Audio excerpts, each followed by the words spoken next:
Impossible. I can't believe I'm going to be the mother of a handicapped person. On a holiday morning, I was enjoying a leisurely breakfast with my husband. Suddenly my sister brought her daughter, and for some reason she was unfaithful and extremely furious. No, I don't understand. What all of a sudden in the morning? Sis, raising a handicapped person takes a lot of patience. I'm at my wit's end. The sister's daughter stood quietly, crying at her mother's outburst. I will give this one to you who can't have children. Aren't you and a handicapped person who can't have children a perfect match? Don't say that. I immediately refuted her, but my sister left as if to run away. My niece was 7 years old, I believe. She probably couldn't even comprehend what was going on right now. Are you okay? Yay! Now I'm free. What? Susanna Burton, pseudonym, 30-something story. My name is Susanna Burton and I am in my 30s. I have been married for 5 years to my husband, Aaron, whom I met at work, but we have yet to have children. We both love children, and ever since we were dating, we always talked about how we wanted to have children when we got married someday. But reality is cruel. We were not able to have children as we had hoped. After talking with Aaron, we decided that we just couldn't give up on having children of our own and decided to start fertility treatments. We hoped to have just one child, no matter how much it would cost. So we went to the clinic together. However, the doctor told us that our chances of having a child were extremely low. But on the contrary, we were determined. We had done all we could do. All I want is to be with you. Let's enjoy life together. He also encouraged me by saying so.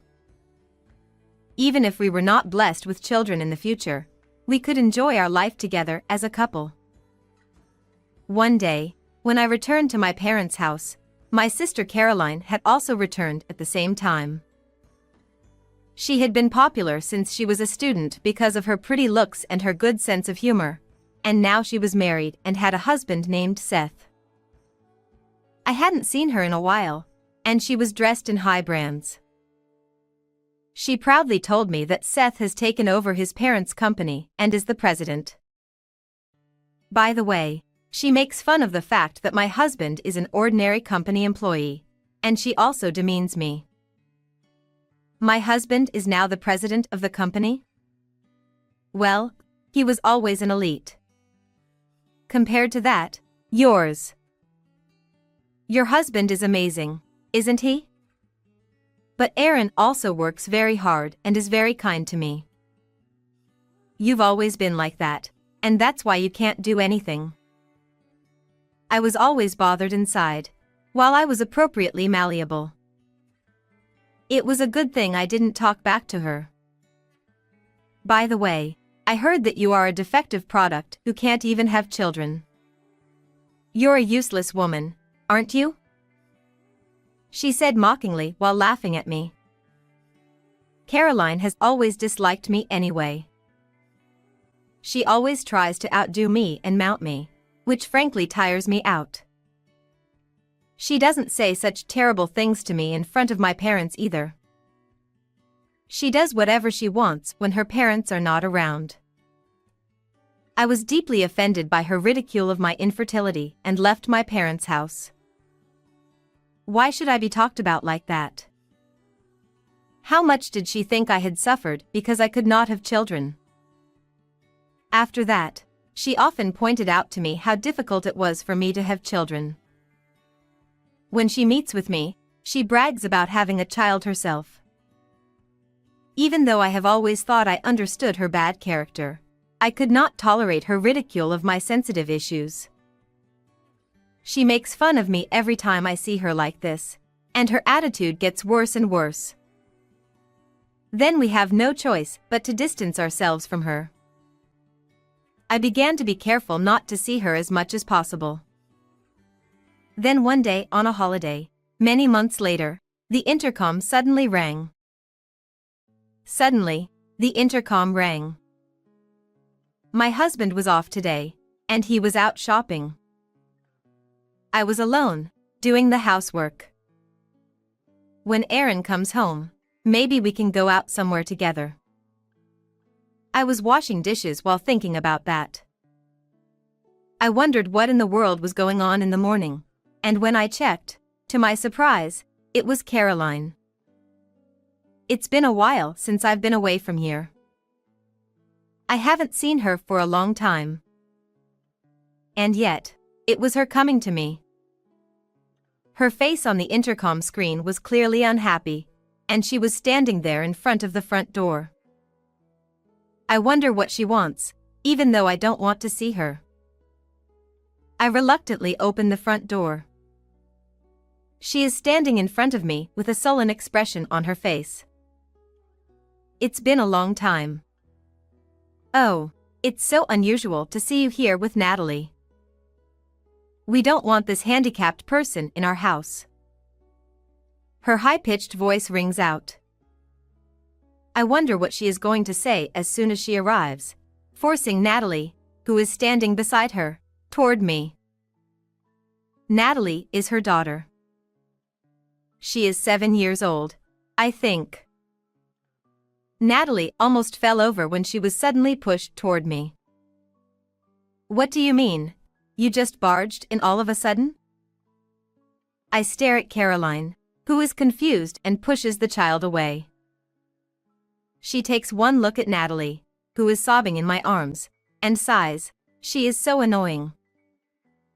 A handicapped person who can't even speak properly doesn't deserve to be in our house. How can you use such a violent word as handicapped to your own daughter?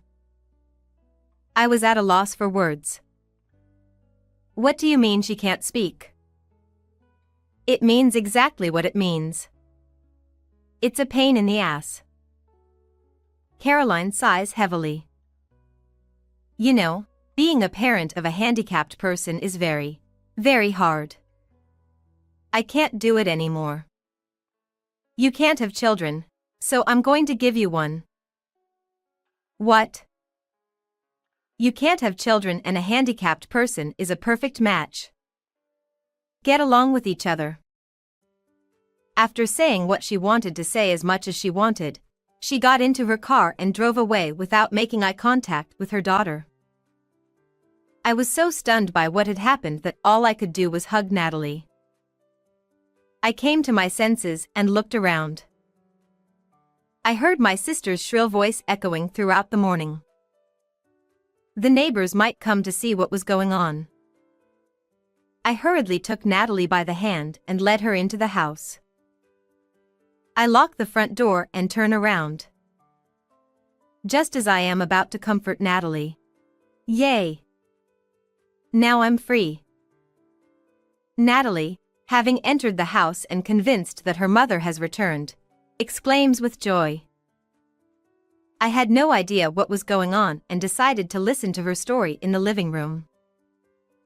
It seems that Natalie has been educated very strictly to be an ideal child.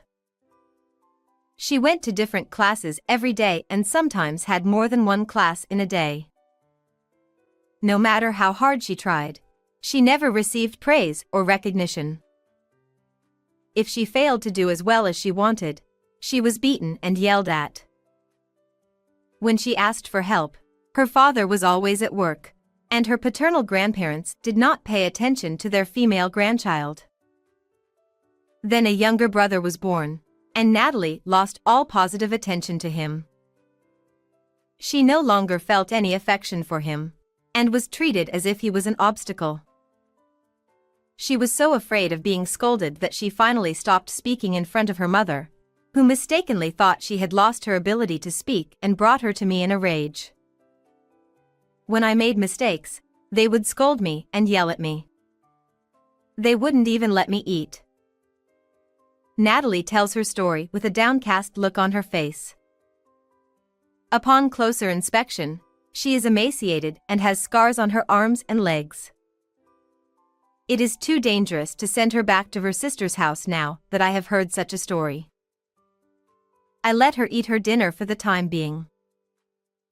Natalie is engrossed in eating her meal.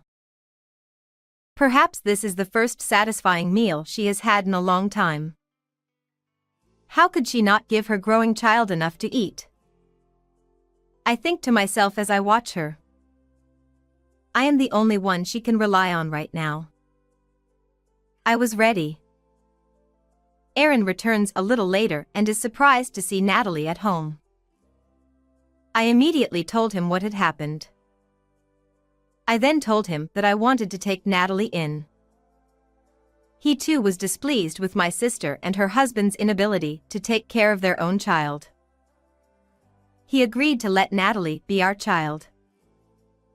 We made an appointment later that day to meet with my sister and her husband and decided to officially adopt Natalie. Seth, too, seemed to be in the mood that as long as he had a good son, he was fine with Natalie. Seth was also in no way concerned about Natalie. Seth's parents also said that they would be better off without a girl. The adoption process was completed in no time at all. We were relieved and determined to make Natalie happy. From now on, we wanted Natalie to live a life of freedom. We would give her all the love we could, as if she were a real child. We would encourage and support her in whatever she wanted to do. After that, Natalie grew up with a carefree spirit. A few years later, she went to law school at a well-known university. We celebrated the fruit of her diligent efforts as if it were our own. One Sunday, while we were relaxing as a family, my sister and her husband suddenly barged into my house. Without even saying hello to us, they clamored for Natalie's return.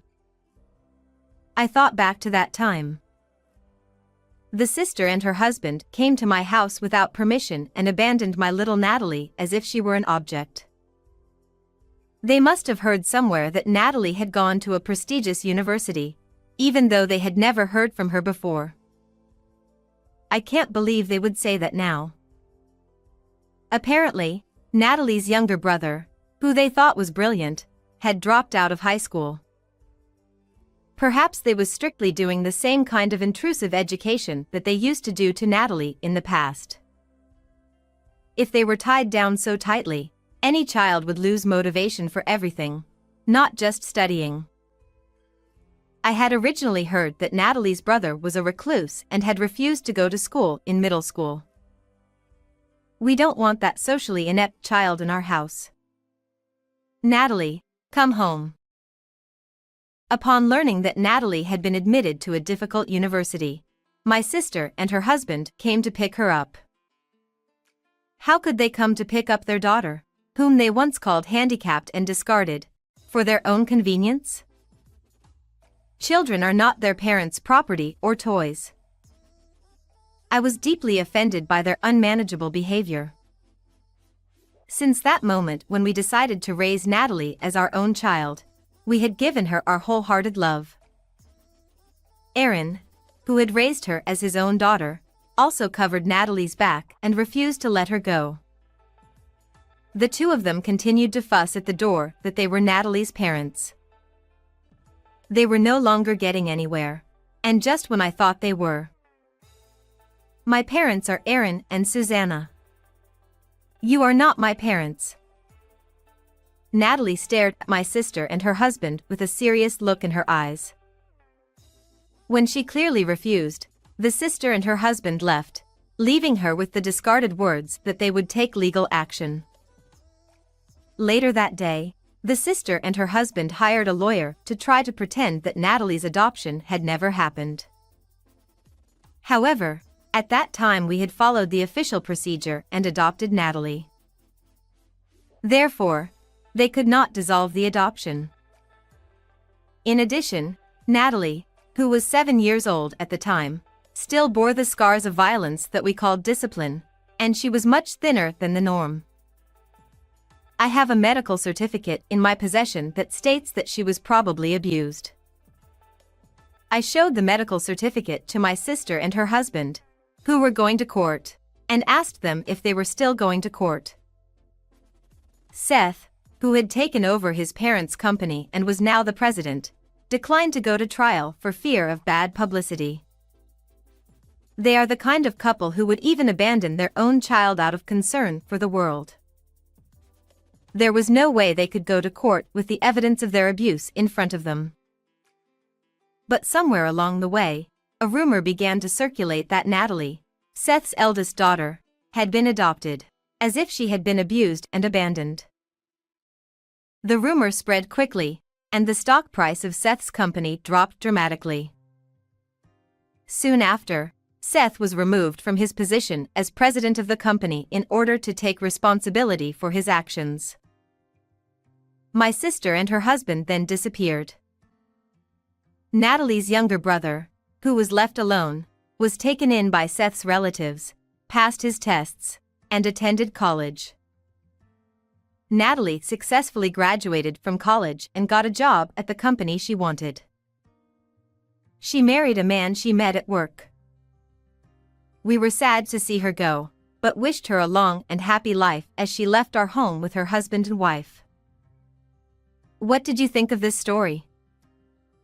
Please subscribe to our channel. See you in the next video. My name is Remy, a 45-year-old part-time housewife. Despite being exhausted from work and household chores every day, life was fulfilling. However, recently, my husband Taylor has been cold towards me, making me wonder if I did something wrong. Additionally, our 20-year-old college student son, Pashik, also stopped talking to me, making me think it's another phase of rebellion. Even though my son had become a well-behaved and good child after his rebellious phase, he's now treating me coldly at this age. So, even when I'm at home, I couldn't find peace or relaxation. One day, my husband and son expressed their desire to go mountain climbing. I was part of the Young Wonderful Club in my youth, and outdoor activities seem to be popular again. I want to start mountain climbing to improve my health. Sounds cool. I'm interested in that too. The food at the summit must be delicious, right? Remy, want to come along? Well, I wouldn't mind taking you along, haha. Sure. I felt a bit happy thinking my husband was being kind to me after a long time. Although I wasn't very knowledgeable about mountain climbing, I thought it could be a way to relieve stress, so I decided to give it a try. However, on the day of the mountain climbing, I suddenly couldn't go due to work. As a result, my husband and son went on their own. They planned to climb the mountain for a day and descend for another day. However, even after 3 or 4 days, they didn't return. Then, I received a call on my smartphone from my in-laws. My mother-in-law, furious, shouted at me. Where are they right now? They should have descended from the mountain already. Because of you, our son and grandchild became missing. What have you done? You invited them for mountain climbing, didn't you? The one who invited them was my husband. I considered going, but, in fact, I couldn't due to work. What? So, I didn't go. I'm at home right now. What does that mean? Why are you at home now? Well, suddenly I got called for work, and I couldn't go. So, I asked them to go without me. I finished work and just came back now. Huh? But they said they would stop by here once they descended from the mountain. I prepared a lot of food waiting for them. Don't complicate things. I thought something had happened. Oh, But maybe they're not on the mountain. Maybe they're somewhere else. Huh? What do you mean by that? Maybe overseas. When I was cleaning the room earlier, I noticed that my husband and son's passports were missing. What? My mother-in-law was quite surprised and raised her voice. I also noticed earlier while cleaning that my husband and son's passports were missing, so I just thought they might be overseas. But even if they went somewhere, where could it be? If my husband and son went overseas, I became curious about their purpose. It would be fine if it were just a trip, but why did they mention mountain climbing? It might be some kind of camouflage, and if that's the case, there must be some suspicious reason. I wondered if they were planning something dangerous and were going to escape. However, I couldn't believe that my husband and son would do such a thing. A week passed, and still, my husband and son didn't return. It's summer vacation for my son at university, but my husband should have work. I wondered how they could be away from home for such a long time. Of course, I filed a missing persons report with the police, but they couldn't be found. Maybe they've become missing for real. But where could they be? If I had gone with them, this wouldn't have happened, would it? What should I do?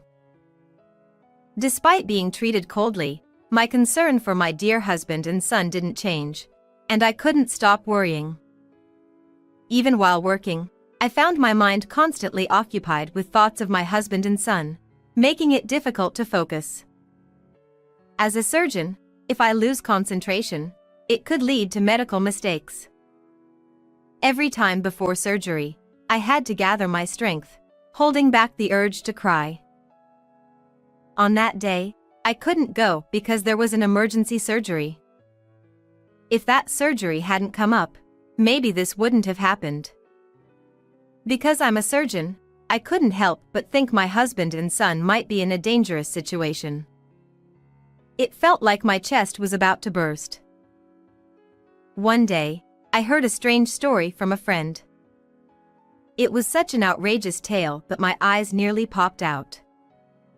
I got angry, thinking, those idiots. What on earth are they up to? I won't forgive them anymore. After that, I went to my in-laws' house, where both my mother-in-law and father-in-law were surprised to hear my story. Although my mother-in-law usually had a somewhat unpleasant way of speaking, she wasn't inherently malicious. Perhaps she was just not good at socializing. My father-in-law, despite giving off an intimidating impression, seemed like a good person at heart. So that's what happened. I'm sorry, Remy. It's okay. Because of you, I thought Taylor and Kashik were in danger. I'm really sorry. No, it's fine. They probably lied to both you and me. Even so, what a ridiculous story. If that's true, those two are idiots. Yeah, I was quite surprised too. Well, they'll probably come back eventually, and when they do, let's give them a piece of our minds. Several days later, my husband and son returned home, acting as if nothing happened. Since I had received a prior notice, I pretended to be calm. As they were much later than initially planned, my husband started making excuses. Oh, we decided to climb other mountains too, so we changed the plans last minute. Right, Kashik? Exactly, we'd become addicted to mountain climbing. So, we climbed a lot. And we even went to hot springs afterward. Ha ha ha, we've become very healthy. It feels so refreshing. I feel so refreshed. We made some great memories. Well, I guess you did something bad, felt refreshed, and made good memories. You were conducting some suspicious seminar overseas. Why would you say that? You held a volunteer event to help underprivileged children in the Philippines or something, right?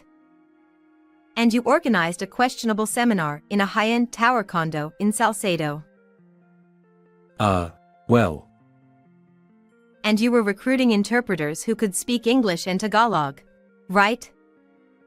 My friend accidentally applied because she thought it was a legitimate opportunity. She has a friend who is half Filipino and fluent in both languages. She works as a freelance interpreter through crowdsourcing. She applied for the job after seeing it, but as she listened to the details, she found it suspicious. Apparently, they asked her to transfer $15,000 as membership fees. She wondered why an interpreter had to pay such fees. That's the person who backed out at the end, right, Isa? Yes, you nailed it. Isa is my friend. My husband, who is a company employee, had mentioned wanting to start a business before. It seems he came up with the idea of a fraudulent business. He pretended to conduct charity work in the Philippines and recruited online interpreters, but it was full of suspicion. My friend Isa, being half Filipino and fluent in both English and Tagalog, applied for the job thinking she could contribute to her mother's home country.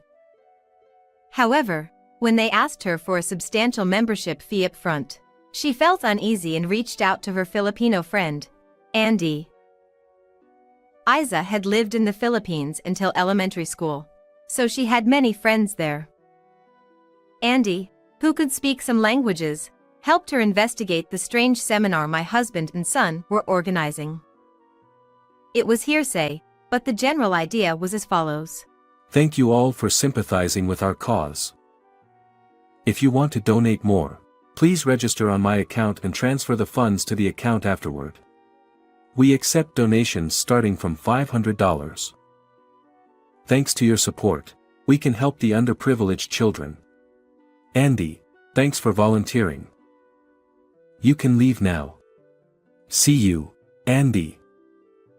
Be sure to join us in our business again. So, Andy, who heard the suspicious story from my husband and son, informed Isa, who then tipped me off about it. The victims were apparently mostly Americans who, wanting to do something for underprivileged children, paid $1,500 in advance. Moreover, there were about 50 of them, totaling a whopping $75,000. There was a possibility they might send more money after returning home, increasing the amount of damages. That foolish son of mine. I won't forgive him. Because of you saying that you were invited by Remy for mountain climbing, I believed it. I ended up hurling abuses at Remy since you didn't come back. Mom. Kashik. Despite being a university student, what on earth are you doing? There's something wrong with your head. Grandpa. Why are you here? I knew you'd come back, so I was hiding, waiting for you. I had contacted my in-laws as soon as my husband called me, and I had them come to the house. I felt sorry for them, but I wanted to surprise my husband and son, so I had them hide in the closet. The husband and son began to panic, offering embarrassing excuses. But we held the seminar overseas. Therefore, US laws don't apply. Yeah. We didn't commit any crimes in America. So, we shouldn't be held accountable. Well, didn't you extort money from Americans in the US with prepayments, and later, while abroad, ask them to pay more upon returning? Wouldn't US laws apply in that case? Even if you committed a crime over there, you might be held responsible individually. Well, I'm not an expert, but either way, what you did was wrong. Why are you guys trying to justify it? But we had no choice. I ran out of money. What? no matter how much you earn as a doctor. I thought if you found out I spent all the money and went broke, you'd divorce me. Why did you end up going broke? We went to nightclubs together. And seriously, the money ran out. What? We got too into it, and it was really tough. It turned out that the foolish husband and son spent so much money at nightclubs that they ended up broke. Come to think of it, I had been feeling distant lately, and even when I tried to hold hands, I was rejected. They must have been fawning over young girls, giving them lots of gifts. The thought of a 45-year-old man engaging in such behavior with young and beautiful girls disgusted me. Moreover, it wasn't just a simple employee-customer relationship. They had developed romantic feelings and were doing various things outside the club. Astonishingly, both the husband and son had impregnated their favorite girls. It seemed that they had to earn money for hospitalization and child support, leading them to the idea of a fraudulent business. At this point, I couldn't help but think that their heads were in the clouds, and they must be exceptionally happy. I was disgusted with my husband and son, who confessed everything. You idiots! What the hell have you done? You're no longer my son. Don't be so mad. I didn't do anything wrong. Remy is to blame for neglecting us and always working. What? You always say you're working, leaving the house late at night, right? That's why I got fed up. But, didn't you marry me knowing I'm a surgeon? I'm working hard for the family and the patients. It's terrible. You probably knew I wouldn't be able to go mountain climbing because I've been busy with surgeries lately. Did you foresee from the beginning that I wouldn't be able to go? Oh, yeah. I invited you just in case, trying to hide it from you. Well, it's not mountain climbing, though. You're always busy with work. Yeah, you don't care about us. Wait a minute. You're the one who repeated a year and dares to say such things. I'm the one paying your extra tuition. So what? I won't pay the tuition anymore. If you want to graduate from college, figure it out yourself. No, don't do that. Don't come to me only when you need money. Ask your dad, then. I can't. I got fired from the company. What? Actually, I was accused of harassing a young female employee, and I got fired. Another shocking revelation came out. This foolish husband had already been fired from his job. So that's why he could stay overseas for an extended period without any worries. Spending money recklessly at nightclubs, impregnating girls, getting fired from work for harassment. It was giving me a headache. How could someone make such foolish decisions? This statement angered my mother-in-law, and things took a turn for the worse. She scolded my husband loudly and began packing his belongings in their bedroom. You're already dumped by Remy. Live around here or something? Idiot. Wait, Mom, what are you doing? I'm organizing your stuff. Can't you see? Look, is this fine? Wait. EW, you were going to such places. Disgusting. Stop it. You scumbag. You won't be allowed in our home again. Disappear from our sight. That's right. Kneel down and apologize to Remy first. Then never show yourself in front of us again. W8.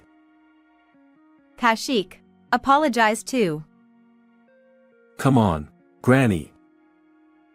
Stop whining and kneel down. Thus, my husband and son knelt down facing me. They were sobbing, and it felt as if I were bullying them, which I disliked. I loved my husband, and I had taken care of my son. However, it was true that I couldn't give them much attention due to my busy job. But that didn't justify their criminal actions. I might have some points to reflect on, but I couldn't forgive my husband and son for committing crimes and destroying our family. My husband and son left the house with their belongings. I'm sorry for that time. I was truly out of my mind. No problem.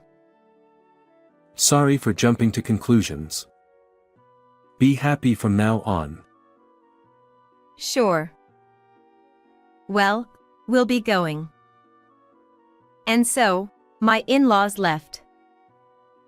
I was left alone in the house, wondering what to do next. First, I had to get a divorce from my husband. I didn't think I could rebuild anything with such a husband. After the divorce, I decided to relinquish my role as a parent and let go of my son. If my efforts and love didn't get through to him, then he wasn't worth worrying about. He was already an adult, and at this point, anything I did wouldn't change anything. After the divorce, my ex-husband paid me alimony for his infidelity. Being broke, having impregnated girls, and having lost his job, he borrowed money and gave it to me. My son dropped out of college and became a part-timer. Since he had always hated studying and even repeated a year, I thought it was fine for him not to go. Then, my ex-husband and son were sued for fraud due to their deceptive actions, facing serious charges. I felt a bit sorry for them, considering the substantial amount of the damages, around $100,000. The victims were probably furious, and while it might be wrong to be deceived, the ones taking advantage of goodwill were worse. I was relieved that my friend Isa wasn't fooled. I decided to forget about my ex-husband and son, focusing on being a surgeon. This story may have been quite dramatic, but life goes on. How was this story for you? Don't forget to subscribe to the channel. Thank you. Well then, let's meet again in the next video.